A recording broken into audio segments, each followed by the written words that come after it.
I've always believed that this was more than about water. It's about much more than that.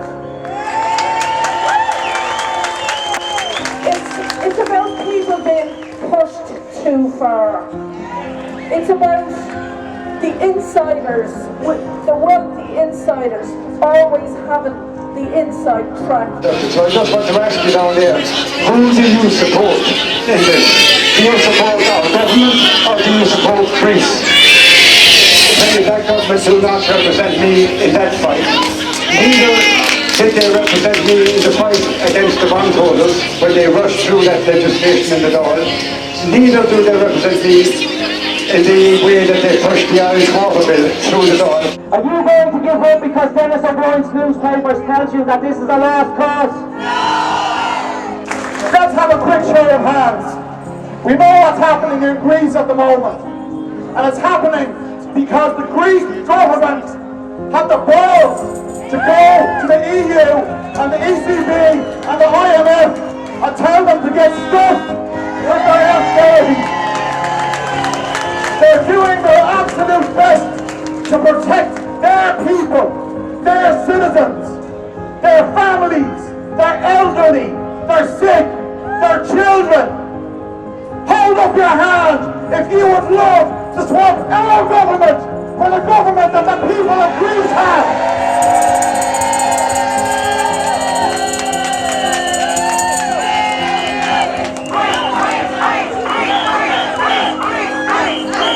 We have absolutely been betrayed and abandoned by the people that we elected to represent us. These loans were entered into freely by willing lenders and willing borrowers with absolutely no state participation. The interest rate charged represented the risk at the time, and there never was a state liability.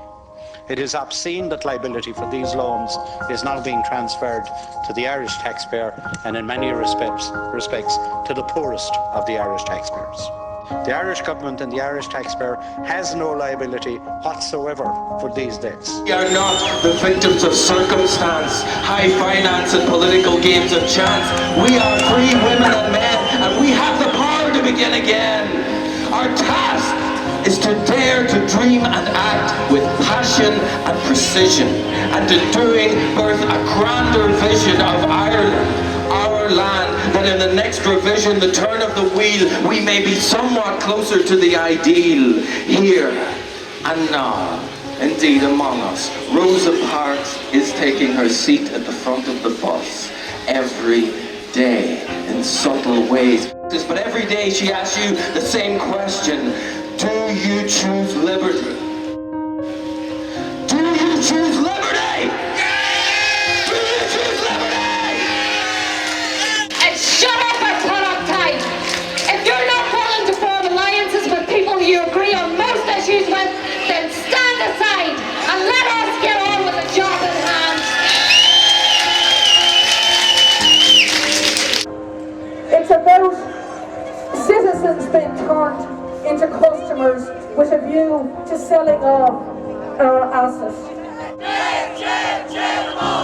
There's 8 water meter contracts. They're worth in excess of 60,000 each, and they're paid for out of your pension reserve fund. I was curious about how Dennis O'Brien got some of those contracts. If loads of people have paid, if there was 80% of people that had paid, do you know what? They'd be rushing out to tell you.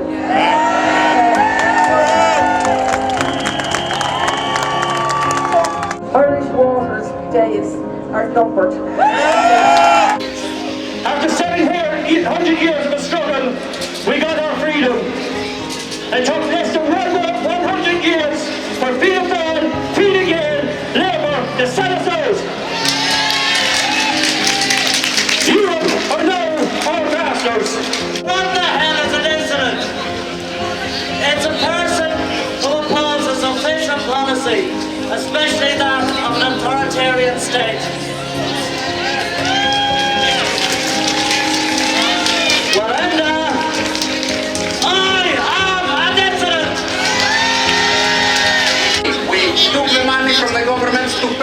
the German and French banks. 95% of the money that we took went to the German and French banks. According to the Maastricht Treaty, this is illegal because it is a government bailout of private banks. This is illegal. The Greek debt is illegal. The anti-war tax movement started out as a genuine people's movement. It doesn't belong to any one political party or any one group or any one person. But if we want a community, if we want an Ireland that we can all be proud of, we have to leave our petty differences behind. Dublin Says No was a group that started over 2 years ago, before a water became an issue, and we marched against austerity, the austerity that was imposed by Fianna Fáil in the bank bailout and Fine Gael and Labour in the promissory note debt that was handed to the Irish people. And the people that came together to start Dublin Says No were absolutely inspired by the man who will follow me.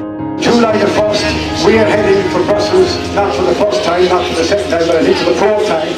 We're meeting between 50 and 100 MEPs out there to bring our fight to the European Parliament. And we're very optimistic.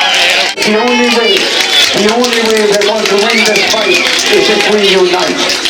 It's the only way. This is not an issue of left and right. This is a matter of right and wrong. Privatising our water is plain wrong. Privatising any public service is wrong. But they're coming after them. Anything to make a profit. And the things we need the most, they want the most. I faced eviction in my house for 5 years. It's with you day and night. When you go to bed, you dream about it. There's 30,000 people now in this court in 2015 facing eviction. There's over 100,000 people 2 years behind in their payments. And this government is taking off the shackles to let the banks come after them for their pound of flesh. But what of that courageous few who kept their own counsel and without consultation knew that when our brothers and sisters are deplorably treated and forced to crawl, that doing nothing is no choice at all?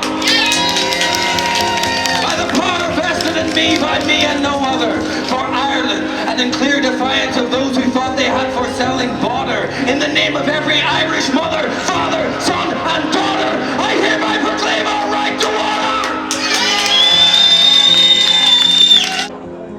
Are you going to accept water meters because their high court tells you to?